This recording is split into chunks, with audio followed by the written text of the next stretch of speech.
Twelfth board में आप fail नहीं हो सकते। यस सर, मैं पास हो गया। आप उस समय सही बोले थे। सस्ता पेपर आया था ये लास्ट ईयर, इसको भी टफेस्ट माना गया। हेलो बच्चों, कैसे हो? ठीक नहीं हूँ सर, क्योंकि मैंने जो अभी पेपर दिया रिसेंट में फिजिक्स का, वो बहुत टफ आ गया है, जिसके कारण मेरी पढ़ाई नहीं हो पा रही। तो बहुत सारी क्वेरीज यही आ रही हैं कि सर फिजिक्स में कितने नंबर पे पास हो जाएंगे, मैथ में कितने नंबर पे पास हो जाएंगे, केमिस्ट्री में कितने नंबर पे पास हो जाएंगे, या ग्रेस मार्क्स कैसे लगते हैं। तो इस कंप्लीट वीडियो में हम लोग अभी डिस्कस कर लेंगे कि ग्रेस मार्क्स क्लास 12 के लिए कितने होते हैं, कितने पेपर पे कैसे ऑपरेट होते हैं। तो ये वीडियो उन सभी बच्चों के लिए बहुत उपयोगी है जो भी क्लास 12 का जस्ट अभी अभी पेपर दिए हैं। जो बेटा फिजिक्स का पेपर इस बार था, जो कि पोल से पता चला, सोशल मीडिया से पता चला, वो टफेस्ट पेपर ही बार, यानी कि सबसे ज्यादा भयानक, ठीक कठिन पेपर अभी तक का रहा है रिकॉर्ड का, क्लास 12 फिजिक्स का। ठीक, लास्ट ईयर भी था, लास्ट ईयर भी टफ आया था। 10% मैक्सिमम पास हो रहे थे, 90% फेल हो रहे थे। तो अभी मैं बताऊंगा कि लास्ट ईयर कैसे पास हुए थे बच्चे और इस साल कैसे पास होंगे बच्चे। लास्ट ईयर तो सबके सब पास हो गए थे, 2-4 थे, वो कैसे 2-4 बच गए वो मैं अभी डिस्कस करूंगा। इस चीज पे थोड़ा सा फोकस कर लेते हैं। तो बेटा जो फिजिक्स का जो पेपर था, जिसमें जो सेट 3 था, वो सबसे ज्यादा टफेस्ट माना गया था और उसी का एक नाम दे दिया गया कि जेई मिनी एग्जाम। बहुत लोग बोले कि भाई जेई की तरह उसके अंदर क्वेश्चन आ गए हैं और बहुत सारे लोग अपना अपना अलग अलग व्यू। तो ग्रेस मार्क्स जो बेटा होते हैं वो केवल और केवल 3 सब्जेक्ट्स पर लगते हैं हमेशा। ठीक, कौन कौन से? Physics, chemistry, math, bio. Math के साथ साथ में बायो, जनरली इन्हीं 3 पे, और कभी कभी किसी सिचुएशन में कंप्यूटर साइंस सीएस पे भी लगते हैं, क्योंकि इन्हीं 3 में ही नौबत ग्रेस की आती ही है। ठीक है, तो देखो जरा मेरी बात सुनो। अभी जो फिजिक्स का पेपर हुआ है उसमें लगभग 4% बच्चे का रिजल्ट थोड़ा सा अच्छा गया है। बाकी सबके सब 96% बच्चे यही चिल्ला रहे हैं कि पेपर बहुत खराब गया है सर। ठीक है, तो इनमें मॉडरेशन भी हो सकता है। क्यों? क्योंकि मॉडरेशन की वीडियो मैंने अभी बना दिया था, नीचे डिस्क्रिप्शन में मिल जाएगा। मॉडरेशन क्यों हो सकता है? क्योंकि कुछ पेपर्स के अंदर एरर भी थी, तो वहां पे मॉडरेशन वर्क कर जाएगा। आपने अगर लिख दिया है आंसर नंबर 5, जो भी आंसर नंबर 25, उसका आंसर थोड़ा भी लिखने का प्रयास किए हैं तो बेटा उसको आपको मार्क्स मिल जाएंगे। ठीक है, तो जरा समझो कि कैसे ग्रेस मार्क्स अब ऑपरेट होंगे इस पे। टोटल एक्सपेक्टेड जो ग्रेस मार्क्स होते हैं वो लगभग 15 से 20 होते हैं। ये ग्रेस मार्क्स सीबीएसई के होते हैं। कैसे वर्क करते हैं? अब कहोगे सर फिजिक्स में तो हम इतने नंबर ले आए, मान लो हम 5 नंबर ले आए, और केमिस्ट्री में हम नंबर लेके आ गए 25, और इसके अंदर हम नंबर लेके आ गए मैथमेटिक्स के अंदर भी 27। तो अब ये कहोगे कि सर क्या ये 15 से 20 मार्क्स जो है, 15 से 20, इसके अंदर क्या जोड़ के हमें 25 कर दिया जाएगा? नहीं किया जाएगा। यानी ग्रेस मार्क्स किसी एक सब्जेक्ट के लिए नहीं होते हैं। ग्रेस मार्क्स वे मार्क्स होते हैं अगर आप 4-5 नंबर से कम हो पा रहे हैं, 4-5 नंबर से आप फेल हो जा रहे हैं, तो सीबीएसई वहां पे ग्रेस मार्क्स देकर आपको पास कर देगी, आपका ईयर बैक नहीं देगा। ठीक है, तो जरा समझो, जैसे मान लो आपने फिजिक्स में एक्वायर किया तो कुछ भी नंबर, तो ये ग्रेस मार्क्स जो बेटे हैं वो लगभग 5 नंबर से 6 नंबर के बीच लग सकता है, ये सीबीएसई कहता है। मान लो कि आपको किसी इवेल्युएटर ने फिजिक्स में मार्क्स दे दिया आपको 18, तो आपको 5 नंबर चाहिए, तो ये ग्रेस मार्क्स मिल जाएंगे और सीबीएसई आपको 23 कर देगी। समझ गए?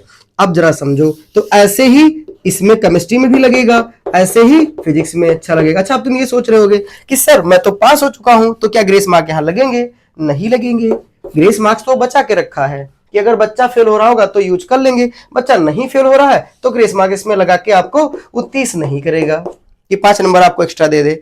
वो उस कंडीशन में होता है जब आप फेल होने के कगार पे होंगे, तो आपको वो 5 नंबर मिल जाएंगे। तो ग्रेस का सिस्टम समझ गए कि टोटल ग्रेस मार्क्स कितने होते हैं, कैसे ऑपरेट होते हैं किसी सब्जेक्ट पर। अच्छा, इंग्लिश और हिंदी की अगर हम बात करें, पीडी की बात करें, तो वो तो बेटा जो है आ ही जाते हैं मार्क्स। क्यों? क्योंकि उसमें आपने अगर कुछ लिखा और राइटिंग का ही नंबर मिल गया, या आपने कंटेंट उठाया कुछ भी उससे रिलेटेड लिख दिया तो आपको नंबर मिल गया। लेकिन यहां तो ऐसा नहीं होता है। फिजिक्स, केमिस्ट्री, मैथ में हम कुछ भी तो नहीं लिख सकते हैं, है ना, क्योंकि आंसर लास्ट में मैच कराया जाएगा। ठीक है, तो आप ग्रेस सिस्टम समझ गए हो कि ग्रेस कैसे वर्क करेगा। ठीक, अब जरा देखो थोड़ी सी बात, यहां पे मैंने लिखा है can I fail in board exam.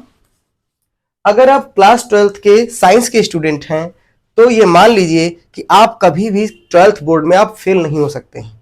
हाँ, फेल वही होते हैं 1% लोग जिनको थोड़ा सा मेंटल प्रॉब्लम होती है, ठीक, वो लोग फेल हो सकते हैं, क्योंकि सीबीएसई और इवेल्युएटर एग्जामिनर सब तो आपके साथ हैं, सब तो चाहते हैं कि आप पास हो जाएं। तो आप कैसे फेल हो सकते हैं बेटा, बिल्कुल नहीं फेल हो सकते हैं। ठीक, लीनियंट चेकिंग वाली बात जरा मैं बताता हूं थोड़ा सा। बहुत लोग बोलते हैं कि भाई लीनियंट चेकिंग का मतलब है बहुत आसानी से चेकिंग होगी।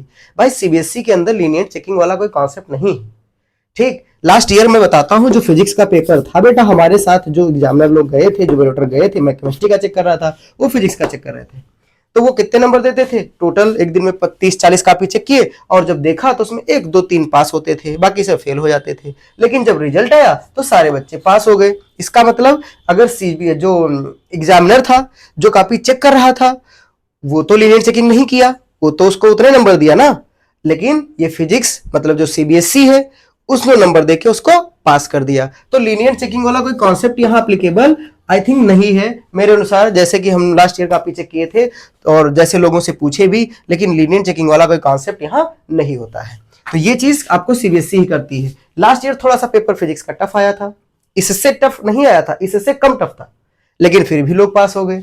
कोई कंपार्टमेंट लगा ही नहीं, 1 2 का लगेगा बेटा, लेकिन मोस्ट प्रोबेबल अगर देखा जाए तो किसी का कंपार्टमेंट नहीं आया, क्योंकि हमारे स्कूल से कोई भी कंपार्टमेंट की कॉपियां चेक करने के लिए टीचर फिजिक्स में नहीं गया था। काहे, क्योंकि सब बच्चे सीबीएसई द्वारा पास कर दिए गए थे। पास समझ गए।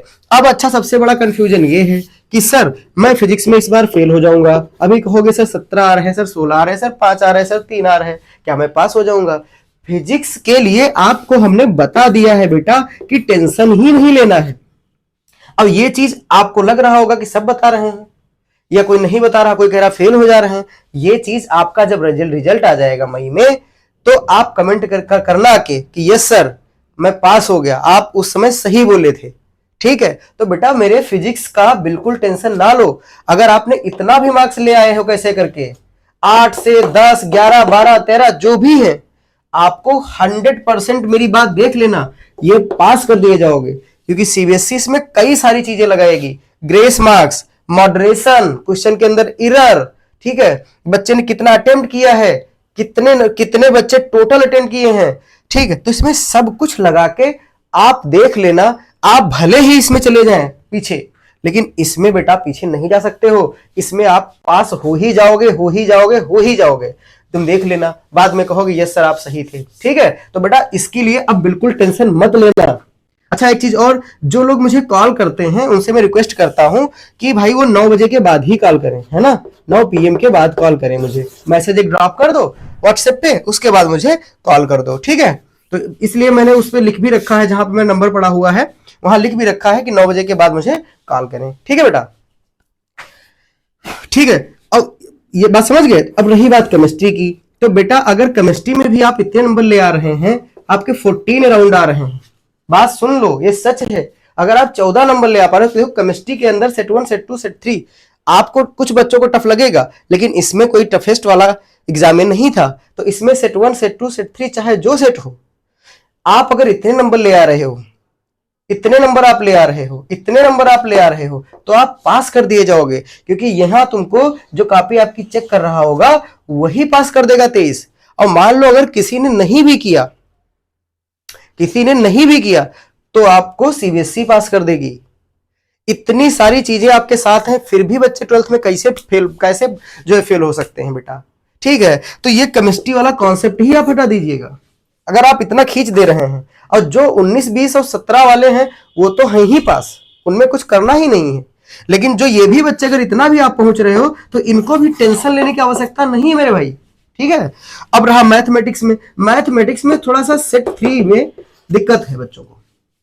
ठीक है, मैथमेटिक्स में भी लोग कहे कि ये चीज तो यहां से पूछा गया, वहां से पूछा गया, तो भाई इसके अंदर भी कोई कॉन्सेप्ट नहीं लगने वाला है ऊपर वाला फिजिक्स का। इसके अंदर भी आपको यही सेम मार्क्स अगर आपके आ रहे हैं तो आपको पास कर दिया जाएगा।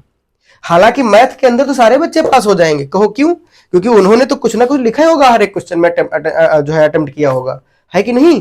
तो ये आप 3 सब्जेक्ट की जो टेंशन लिए बैठे हैं कि सर मेरा ये हो गया, ये हो गया, अब मैं क्या करूं, कैसे पास होऊंगा, अब मेरी आगे की पढ़ाई नहीं हो पा रही है। अरे भूलो यार उसको, आप रिजल्ट का वेट करो। रिजल्ट का वेट आएगा तब मैं ही आऊंगा लाइव और बताऊंगा कि हाँ भाई अब बताओ, अब बताइए कौन सही था। तो आप कहेंगे यस सर आप ही सही थे। बात समझ गए? क्योंकि ये चीज देखो यार, फिजिक्स का जो इससे इस बार का पेपर है उससे सस्ता पेपर आया था ये लास्ट ईयर, इसको भी टफेस्ट माना गया था, इसमें सब पास हो गए। अब दो चार लोग आएंगे सर मेरे सीनियर जानने वाले थे, वो 20 नंबर का किए थे लेकिन वो फेल हो गए। वो आपको झूठ बोल रहे हैं, वो 20 नंबर का किए ही नहीं, वो 2-3 नंबर का किए होंगे, 4 नंबर का किए होंगे। कह दो दिखाओ मार्कशीट, मुझे किसी मार्कशीट पे लिखा है 20 नंबर, मुझे दिखाओ, मेरे पास भेजो, मैं देखूं कि सीबीएसई के अंदर 20 नंबर आपको मिल गए और आप फेल हैं। वो सब झूठ बोलते हैं ताकि आपके आगे इंप्रेशन अच्छा जाए कि मैंने बहुत अच्छा किया था लेकिन फिर भी फेल हो गया। ये उनके अकॉर्डिंग लगा होगा। कॉपी अपनी निकलवा लो, फाइल करो, निकलवाओ कॉपी, अभी देखो। बात समझ गए? तो इससे बिल्कुल डरो ना, कोई ये कहे कि हमारा ये हो गया। अगली जो वीडियो आएगी वो कंपार्टमेंट पे आएगी बेटा, ठीक है? 2-4-10 बच्चे की कंपार्टमेंट जो होती है, जैसे क्या होता है, एक नोडल एक कॉलेज के अंदर 700 कॉपी गई, उसके बाद कंपार्टमेंट में उसी में जाएंगे मैक्सिमम से मैक्सिमम 200-300, ठीक है? तो कंपार्टमेंट में मैं डिस्कस करूंगा। तो बात आप समझ गए हो। आप 12th एग्जाम में पास हो जाओगे बेटा, बहुत अच्छे नंबर से पास हो जाओगे। इन सब्जेक्ट्स में तो बिल्कुल आप टेंशन नहीं मत लेना, ठीक? ओके, समझ गए? और उसके नीचे 2-3 वीडियोस में डाल रहा हूं, वो आप देख लीजिएगा, डिस्क्रिप्शन में आपको लिंक मिल जाएगी। So thank you so much बच्चों, अपनी पढ़ाई करो।